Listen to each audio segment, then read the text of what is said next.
What's up, guys? It's Matt Jackson and Clay Smith, and we are the Wash Bros.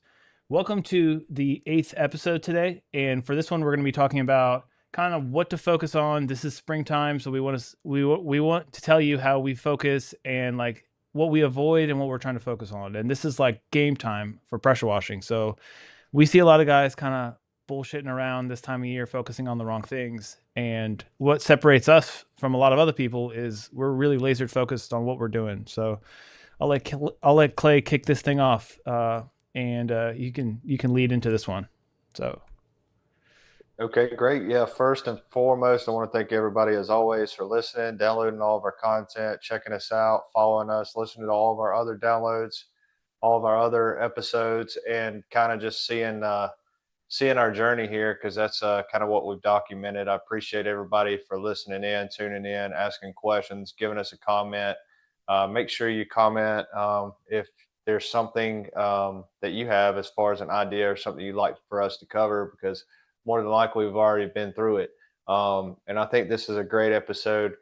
We easily get distracted on other things through, I mean, everything else going on in the world. And then obviously getting caught up in all of the other people, the gurus online on what we need to be doing. And if you get caught up in the wrong thing, you could be wasting a lot of time. And we all know that time is money. So focusing on the wrong things in peak season. I think it's a great topic. I think it's very important because, like I say, time is money, and you can easily get distracted. So I have seen a lot of people here recently. It's almost like I don't know how to explain it. We are in peak season now. You can have a heartbeat and find work. However, I see a lot of guys are offering discounts, which there's no reason we should be offering discounts right now. Um, Maybe that's just their type of marketing, but there's no reason we should be offering discounts. See a lot of guys that are pressure washing companies that are focusing on cleaning gutters, um, which is, I mean, I get we're exterior cleaning companies, but instead of trying to knock out gutter cleaning, that's going to take, depending on the difficulty of the house, you can spend 2 or 3 hours cleaning gutters. I'd rather spend 2 or 3 hours cleaning 2 or 3 houses. So time is money. How are we managing our time to make sure we're making the most money? yeah, that's great. And it's funny. I'm in my basement, and of course, I see a little mouse running around my floor. So if I screech, Oh Lord. if I screech, it's because they're biting my toes. Um, but I was like, oh shit, what's that shadow? And it's a little baby mouse. It's hilarious. uh Um, yeah, that's a great point because like we'll talk about this a lot too. You see guys online and they're posting about, hey, we're doing gutter cleanings or we're doing like these. We're posting about services that aren't like really highly profitable or relevant to the spring season. This is the time of year when like the high profitability, the good customers come out. So we need to be focusing on posting about that, talking about showcasing like, hey, we're cleaning these projects that we want people to hire us for. We don't want to say we're cleaning out gutters. We're doing stuff that people do in the cold seasons just to fill work and fill labor. And two, like you said, with discounts, you don't really want to be pushing that whole discount thing because then you're going to be attracting those cost focused type customers who are like, this guy's offering a discount. What can you do? It's like, no, we don't do that. It's like, we're cleaning your house and we're cleaning everybody else's house. This is the busy season. It's like, discounts are fine if you need work, but this is the time of year where you don't need to be pushing that. And uh, yeah, 100%. I mean, if you're offering discounts, you're going to be attracting the cheaper customers. You attract the cheaper customers, you're going to obviously when you do work for a customer, there's a great possibility they're going to call you back and they're going to always expect cheap. And our goal as business owner is how can we catch that customer? It's almost like fishing. How can I get a hold of that customer and how can I keep that customer and how can I keep farming that customer? So once you keep farming that customer, if that's your goal, then like I say, they're always going to expect cheap and they're always going to expect a discount. Well, what kind of promotions are you running this month? It's almost like me calling Papa John's and saying, okay, what are your deals on your pizza? Because they're always offering deals. So every time I call Papa John's, I'm like, okay, what deals are you running on your pizza today?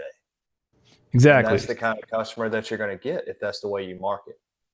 Yeah, you don't want to be the cheap guy. And a lot of times social media, this is such a saturated industry and market now.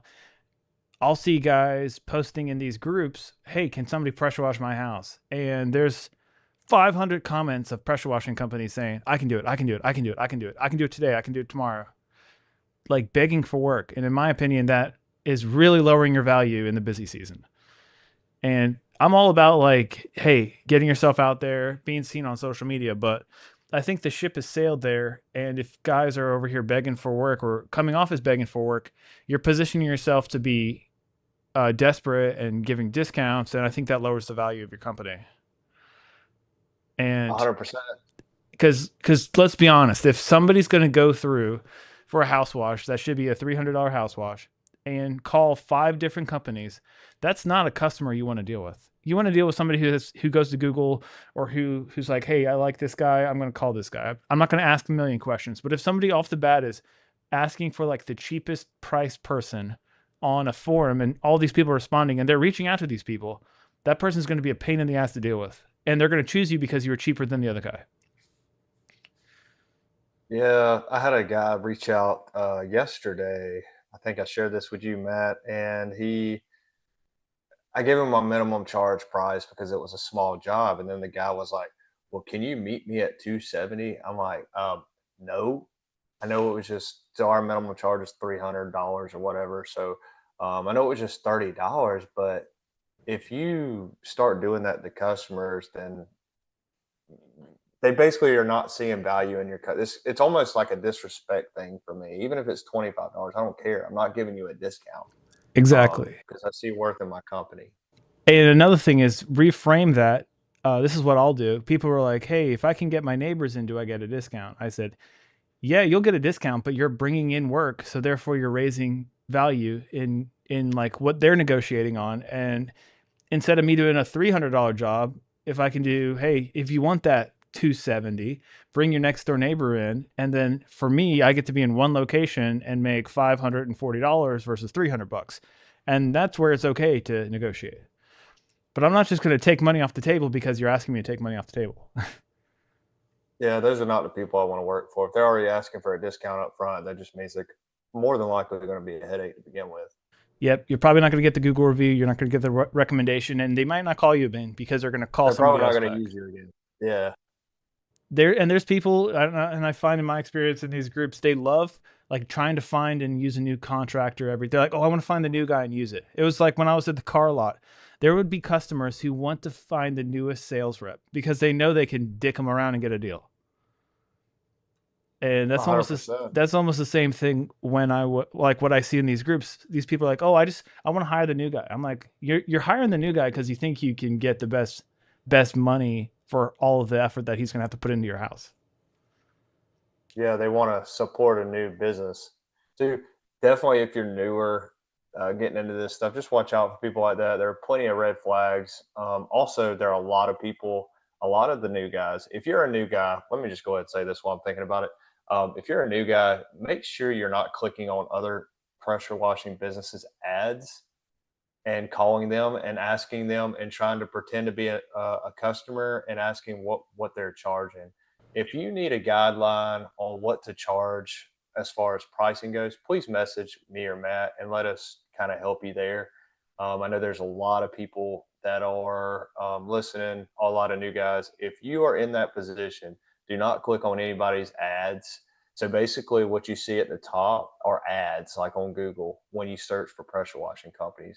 And anytime you click on that, it's costing another company anywhere from $50 to $120, depending on what kind of words you say and what kind of words in the conversation that Google picks up. Could be costing you money, or it could be costing the people you're calling money.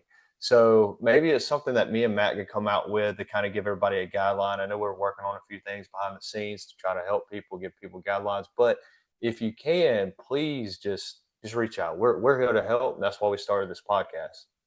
Correct. And you can, and we talk about this too. If like you want to secret shop somebody, a lot of times try to create like a positive relationship first with the person, or use, say, instead of going to your or my business page for pressure washing, why don't you try to go through the Wash Bros group where we can talk to you? Hey, this is like I can turn my brain off from saying, is this a potential customer, to, hey, this is somebody that wants help pressure washing. And it's a completely different energy.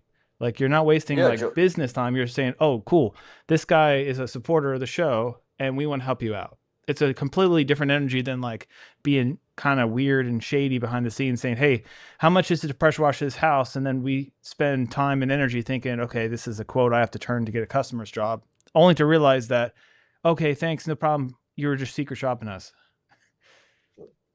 and 9 times out of 10, I can sniff you out, and I'm going to call you out every time just Yeah. because I know that you're costing me money, and I know you're not a customer. But please shoot us a message on the Wash Bros podcast page. Also, join the Wash Bros Facebook group on Facebook. It's called The Wash Bros, and it has our logo. Join that. There's open discussion where me and Matt can help you out there. If you have any questions, there are some other pressure washers in there as well that can help you. That's the Wash Bros group on Facebook. Exactly. And two, by having it small and us kind of moderate it, we can avoid the nonsense that you see in these big Facebook groups where it just becomes a bunch of people who have no idea what they're talking about, giving you opinions about stuff that they watched one YouTube video, or they've been doing it 100 times this way with a red tip and they think they're an expert at pressure washing. So the value of our pages are that, like, we're in control, so we're curating the content. And just to give everybody a volume of work we're doing, me and Matt are doing anywhere from 60 to 70 jobs a month right now.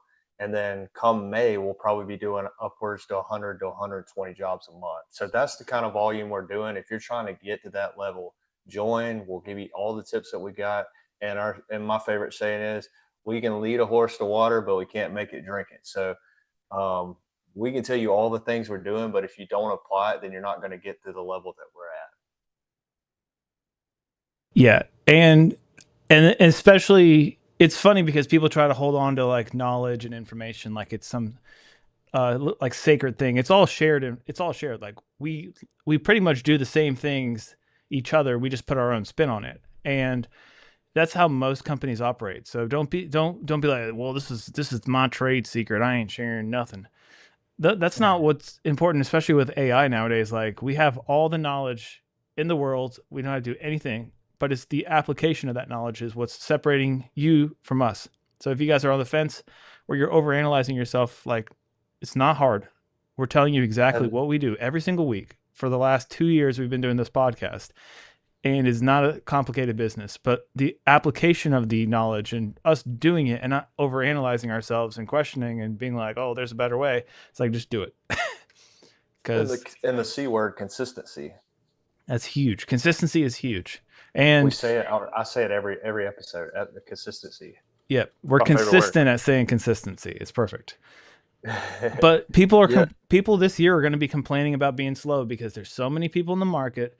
There's so many people that got into this when the economy was really hot and anybody could pressure wash. And now people are running into money issues because the economy's not the greatest. And this is what's going to separate the guys who are going to last from the guys that are going to have to get jobs again. And that's why, like, we stress, hey, consistency. What are we doing? We're not starting our ads in May expecting to be busy and have a good year. We've started them when we started our businesses and we hadn't turned them off. Clay's super consistent at keeping his ads running, and he's going to have a smoke show of a year because he's running ads and nobody else has been running ads. So, like, when everybody was distracted doing their Christmas lights or everybody's distracted doing this over here, we've been super consistent on running and pushing our messaging out. So this is the time where we're seeing the results. So if you're like, oh, how are you guys getting so much work? It's like, we're farming our customers, we're running ads, we're getting in front of people, we're positioning ourselves the right way. We're not over here talking about cleaning out gutters. We're not over here talking about doing nonsense stuff. We're like fleet washing. We're focusing on what's really moving the needle in our bread and butter of business. yeah. Going back to the last episode too, the myth episode. I was just kind of thinking just now when you were saying that, focusing on the wrong services and stuff like that. Um, a lot of people are focusing on the Christmas lights, and I think that's a great revenue driver. But we work hard enough during the year, the 10 months out of the year that we wash. That I don't think you don't necessarily have to do Christmas lights if you work hard enough and you focus on that one thing, that one service, and get really good at it, and then figure out how to get more customers and so on and so forth about how to move the needle. then you don't have to worry about Christmas lights because we do so well. I mean, I don't know, Matt. I mean, we separate ourselves so well in the market. In Yeah. my experience, even talking with other entrepreneurs that are trying to do 10 different things, if you could just find that one good thing and you could get really good at it and you could set yourself apart from everybody else, you will go so far. Yeah, exactly. And again, it's one thing if you have, okay, I want to focus on Christmas lights, but I'm still running a team driving forward with pressure washing. I think the problem becomes when you have to stop one thing and then you start something else. If you're like, hey, we're running 2 trucks year round with pressure washing, and then we're running Christmas lights in the Christmas light season, but we're not taking our feet off the gas with pushing our pressure washing, that's no problem. But the problem is like if you're an owner operator type and you got to do everything yourself. And from like the end of August on, you've really shifted your business from like pressure washing to I'm putting up Christmas lights. And yeah, it's great. You get all your money in December. And then in January, you're taking them down. And then you're sitting here in the springtime, like, why don't I have any pressure washing work? I was like, yeah, from August, that ramp up into Christmas light season. And then you're coming out of that and then you haven't really done much moving the ball forward with pressure washing. And even if you think, oh, I have repeat customers here, all those customers are going to be taken by guys who have been pushing and marketing towards those customers. And I've got friends and I see customers who they're like, yeah, this guy was pressure washing, but now he's doing everything else. And like, I kind of want somebody who solely focuses on pressure washing. It's almost like devalues their company. If they're like, it's like, oh, this is the season for this. This is the season for this. Then you become a handyman essentially. And you're not like the expert in the field. And that's what Clay and I shoot to be. They're like, hey, we want to be the leaders. And like we focus full time year round. This is our gig. And I think that's It, you find out like the harvest season is this time of year. So if you're looking around and you're slow and you're wondering why you're slow, it's because you haven't been pushing in the slow season like we have been pushing. yeah, so a lot of guys, when they were not getting the phone calls, they just go do whatever and enjoy their time off or just consider it time off. Like, okay, it's slow. I'm not going to do anything. And then they still whining 2 months later that it's slow. And the reason that it's slow is because you're not doing your part in marketing, putting no matter what's going on, no matter how much work I got, I'm still pushing energy into my business. No matter how slow it is, I'm still trying to find ways, even if it's something that's not going to work out till 6 months from now. I'm always pushing, always trying to make relationships, always seeing if I can better that ad, if I can reword whatever on my website to help my SEO, to find better work insurance. I don't know, anything. Always working in the business. Just because the phone's not ringing doesn't mean I stopped working. Exactly. Because and I think too people have it backwards. Like it's almost like going to the gym or exercising. If you go to the gym for 2 weeks, you're not going to notice any change. But you've been going there for a year or 2 years consistently. Somebody's going to look at you and say like, "Man, you've been working out, really?" And you're like, "I've been doing it for 2 years." But they're not going to notice that if you just started going for 2 weeks or 3 weeks. So how is it any different when we're starting to market our pressure washing business? We're running ads. We're doing Facebook stuff. We're putting the 1% of effort that we do to market our business in the busy season to like try to grow our business for pressure washing. And I'm like, this is a year round gig. You can't focus on just saying I'm going to turn it on and turn it off, turn it on and turn it off. Clay's really good at keeping it consistent and keeping like his ads wide open. Whether he's losing money on them or earning money on them, there's still a return long term. There's like a net positive return for just keeping them open and spending money on ads and being seen. Because I remember in the winter, I'd look pressure washing anything and Clay would be at the top, meaning he's spending money and nobody else is spending money. So like you get rewarded by the actions that you take, and those actions are not fun when it's slow, but this time of year you're like, I'm slammed, I'm busy, and then you're gonna be busy until wintertime. And that's because you just keep the pedal down and you're not on and off, on and off, on and off. Yeah, it's very hard to just log out and log in without having a what I call like a big business. So like if you don't have your business running for you, which I think that's everybody's goal. I know that's mine and your goal is to eventually have all the moving parts running without you having to do anything or touch anything or whatnot and just draw a check later on. But it's kind of hard to just turn everything on and off. And I think that that's what we work hard for is we work hard to at least get to that point. And I don't think that you can let off the pedal until you're there, which I don't think you'll never fully be there. But you know, if you can walk away and go on a 2 week vacation, your business run itself, and you hardly get any phone calls, and you don't have to worry about it, I think that's when you've officially been able to turn your business off or clock out or whatnot. Yeah, and by that we don't mean we're not running ads. We mean we have somebody in place as an employee who's doing it for us. So there's no such thing as, oh, once you get word of mouth, you're good. Once you get business established, you're good. If you've done this much money last year, you don't have to market the next year. I'm like, if I turned off my ads, I'd probably do like 70% of what I did last year. And that's Well, the reality of the business. it's like we've talked about before. The richest companies in the world advertise. Walmart, they advertise. Coke, they advertise. Pepsi, they advertise. Your big, your I mean, any of your biggest, richest companies in the world. I mean, Apple, they even advertise. So think about it that way. Everybody advertises just because I don't know. That philosophy is really I've never understood it. Like the people, I understand that there's some like trades, like special things like that don't need to no advertisement. But in a saturated industry, you need to figure something out because like somebody like me or Matt that's really good at marketing, they're pretty much going to sweep up most of the market just because we're always in front of people's faces, and that's I think that's the main goal. Yep. And there's a house I do every year, and the guy's like, "Hey, you send me an email, and I pressure wash it up in like Hartwell." He doesn't live there. He lives in Nashville, and he's like, "For the love of God, I can't figure out like my landscape guy. Do you know any recommendations? I can't find his contact information." And Ugh. I send him a every year follow up that says, "Hey, like we cleaned your house today of last year. You want to get us on the schedule again?" So he's like, "Absolutely, this is perfect." And then he's like, "I can't remember the guy who cuts my grass. Do you have a guy?" So I was able to get this guy's business because he's a rich guy, a busy guy. And if he looks at his inbox and he says, "Oh, cool," the pressure washer guy is like, "Hey, you want us to clean your house again?" He's like, "Yeah, sure." Like no thought process, $1,000 right there, just follow up. And his landscaping guy, same type of service, same needs, same time of year. He didn't know because the guy didn't have a follow up with him. So he's like, "I don't know the guy. Do you know somebody else?" So that's a lost job for somebody else because he didn't have a system in place to remind that guy, "Hey, pressure wash your house or get your landscaping done."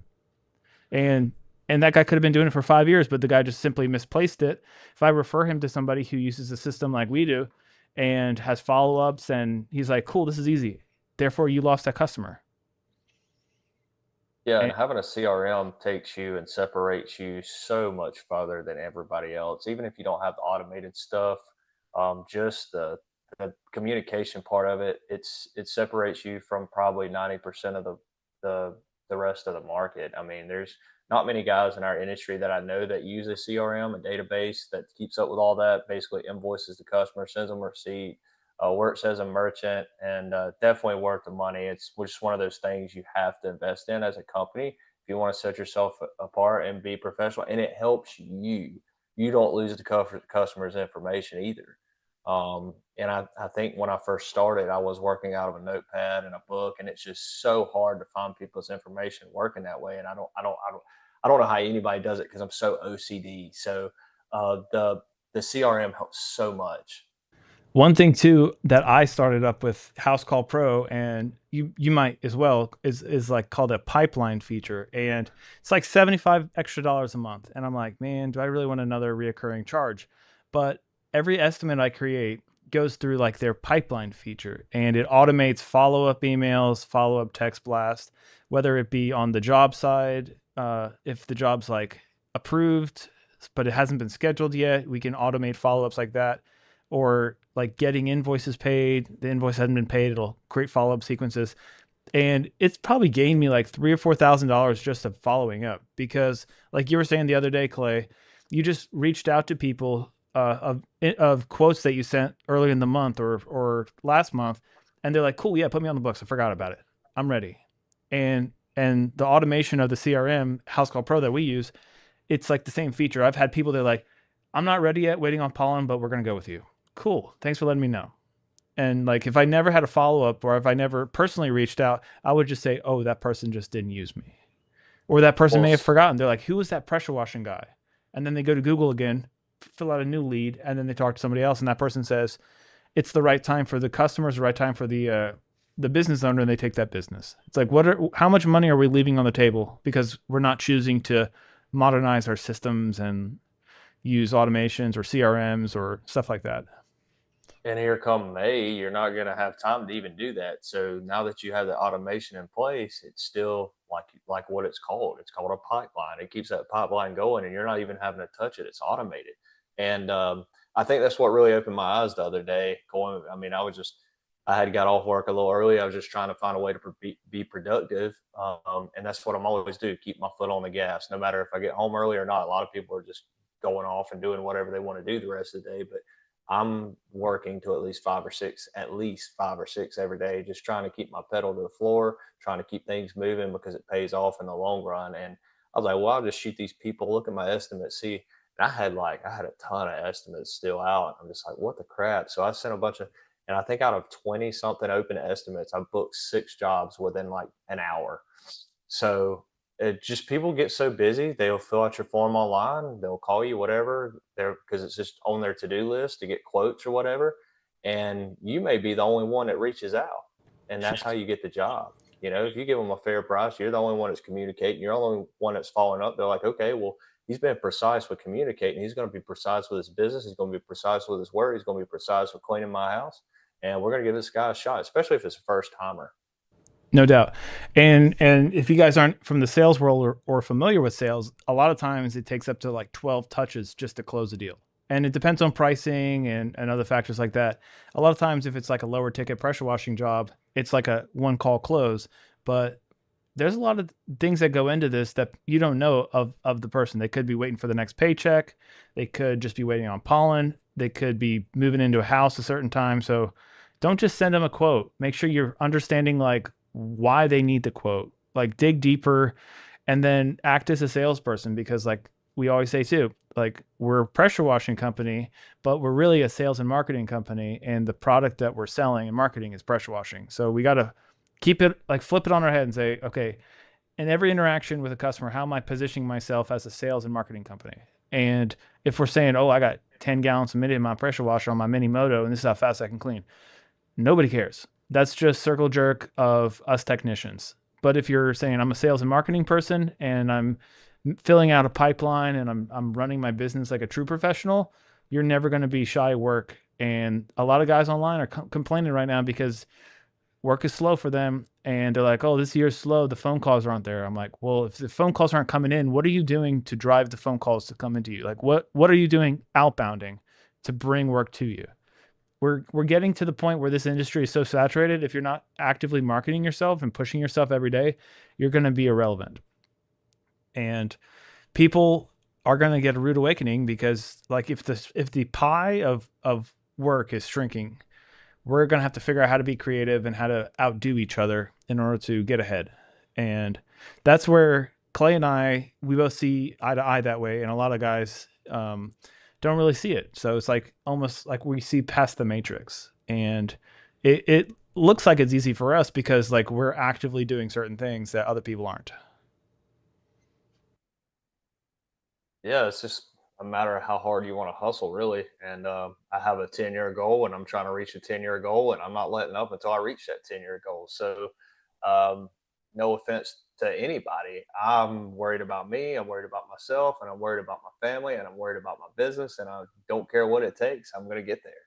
And you got to have that positive. You got to have that. You got to have that mindset. You can't be worrying about the things that's going on, what the other companies are doing, what the discounts they're offering or how cheap they are. Don't be matching other companies' prices. I know that a lot of people do that, and it goes back to what we were talking about of getting those cheaper customers. And one of the biggest mistakes I made was worrying about competition when I first got started. My first year, I was always worrying about what the competition was doing. And I think that I wasted so much energy, and I feel like I could be so much further if I wasn't worried about that. And and there's a difference between being personal and there, business is business, friends is friends. Like I know that we all socialize together, and a lot of us do. A lot of people can't set their ego aside and say, okay, what can this guy do to help me? Because maybe one day Matt may have a job and say, hey, I can't get to this. Would you like to take care of it for me? So if we could all work together, it's just so much easier. Put the ego aside. Like I say, business is business, friends is friends. Matt takes customers from me. I take customers from him, and we both look at each other and say, "Damn, good job." And it's just business.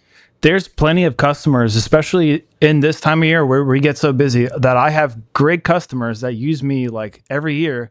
And some of these off years, I can't fit them in enough time. And I say, call Clay. If like, and then you will do it one year, and then I will come back the following year. And I'm like, hey, it looks great. And it's just like we took care of that customer need, whether it was me or him. Like we both have that same value, and that like I know this that the customer is going to be in good hands when he's with Clay. And it's important that you find somebody who's that way too, so you're not just like, oh, this guy will do it, this guy will do it. I don't do a lot of recommendations or referrals because I don't want my name tied up to somebody who I know who I don't know the caliber of work they're going to do.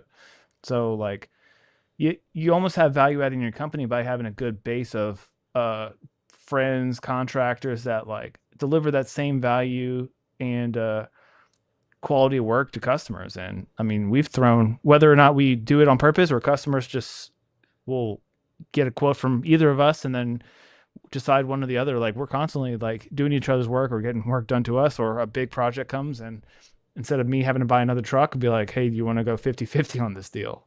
And usually that works out better in the long run. Yeah, I mean, we've done big projects together. It's worked out fine, and we moved on. And I think that sometimes, I honestly think some people get a little confused between both of our businesses. Get us I, a little confused. I've had guys who are like, yes, you helped me out before, and I'm like, you definitely did not. He's like, you got the blue trucks. I was like, yeah, I got the blue trucks. It's like I know who that is. Yeah, which hey, it is what it is, right? Like I say, personal is personal.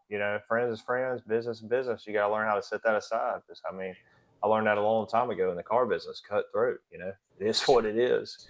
I Hey, think if you made that extra call and got that customer in, hey, great job. I got to work a little harder next time.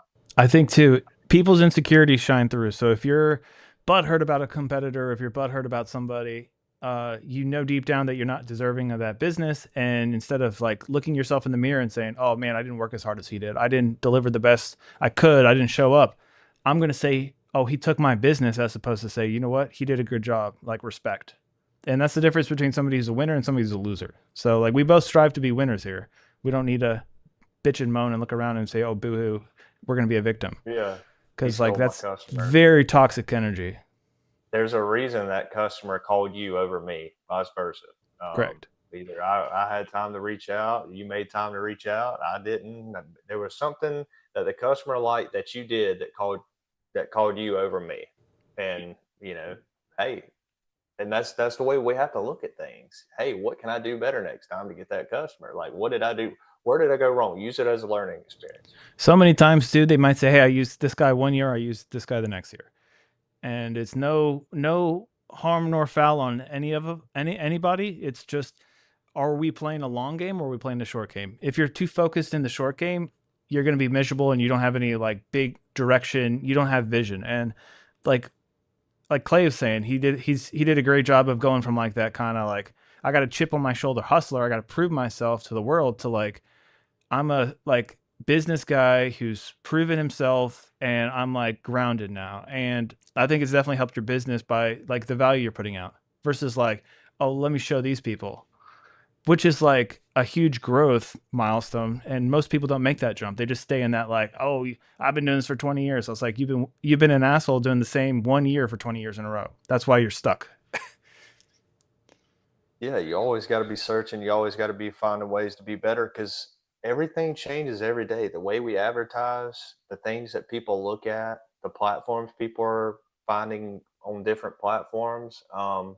There's just so many things that change day to day, and you got to stay on top of those things, or you're going to get left behind. And I think I've seen that trend with a lot of the older guys that were one time were really, really good in this business, and they were like the top dogs, and they've been doing it 20 to 25 years, 30 years, however long they've been doing it. And then they just fell behind in time and said, well, I've been doing this so long, I'm the biggest, baddest, whatever, and have all these customers. But then somebody like me or you come through, and hey, we start marketing, we start getting in front of these people's faces, and then we start digging into those guys that's been doing it 20 or 30 years, because we've learned how to market.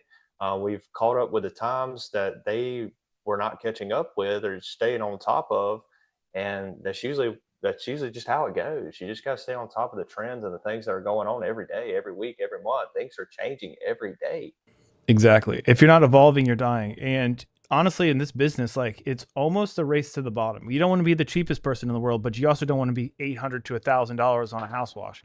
Like you're not going to be very busy whatsoever when Clay and I can come in at $500, take your business, be done in an hour and 15 minutes, get a Google review, and then get a referral off of that.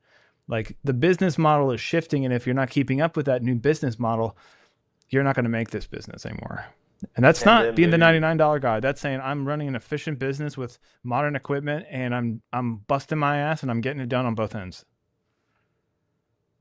Yeah, I mean, you're doing an $800 to $1,000 one job when I can come in and do that same job for, like you say, an hour and a half for half the price, and then go and do three or four more of those afterwards. And then you wonder why you guys are slow. And that's it's just what happens with everything. Look at like Walmart. Walmart comes to a town. It's like, hey, we have a better business model than you do. We can knock out more work at a better price point, and we're going to get a lot of market share. And that's what's happened. And we're delivering a high caliber work because it's funny. I think you were telling me you had a customer reach out to you. He's like, "Why are you so much cheaper than everybody else?" You're like, "Uh, because I'm going to knock it out in an hour." It's like, and I'm going to do a Yeah, better like job than these people. And that's the model of this business nowadays. You gotta keep pushing. You like our average ticket's like in the mid 500s. We're not overly expensive. We're not overly cheap. We run a really tight ship, and we're like in and out, in and out, in and out. Great job, in and out, in and out. And like you got the right equipment, you can do it. And it's not like we're making 150 to $200 an hour consistently. It's not like we're over here trying to kill the market. Like we're being really competitive and delivering more value than what we're charging people. And that's why both of our businesses are thriving, because that's economics 101. And that's the shift I see people not able to make. They don't have modern technology like we do. They don't have modern marketing. They don't have wrap trucks. They don't have professional equipment. And they're just kind of humping through it. What worked 10 years ago is not going to work today. It's definitely not going to work tomorrow. So it's like you got to evolve. And guys online are putting out these crazy machines, and if you're competing with, if you're not evolving and you're on like 5 gallon a minute machine or whatever, this or that, that's cool, but like just understand your place in the market. And if you want to grow, you have to kind of evolve with the times. yeah, 5 gallon a minute machine. There's nothing wrong with that. I think starting out, that's a great starting point because you're only doing so much and you're learning.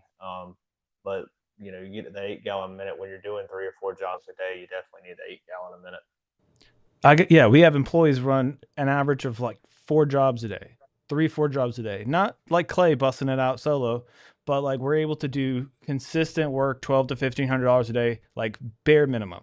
And that's not gouging people, and that's getting work consistently. And that's the business model that I have that seems to be working, because we're not shy of work, and we're not really turning people away.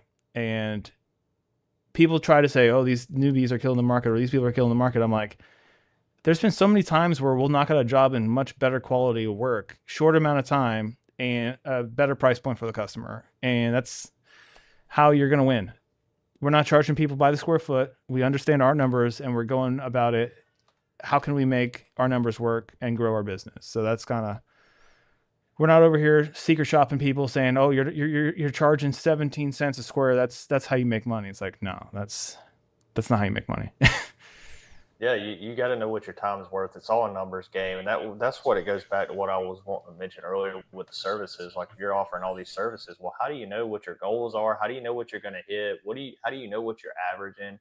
You're doing gutter cleaning one day, you're doing window washing another day, you're doing What's the other services people do? Whatever, if you're doing painting, I see a lot of pressure washers do staining and painting.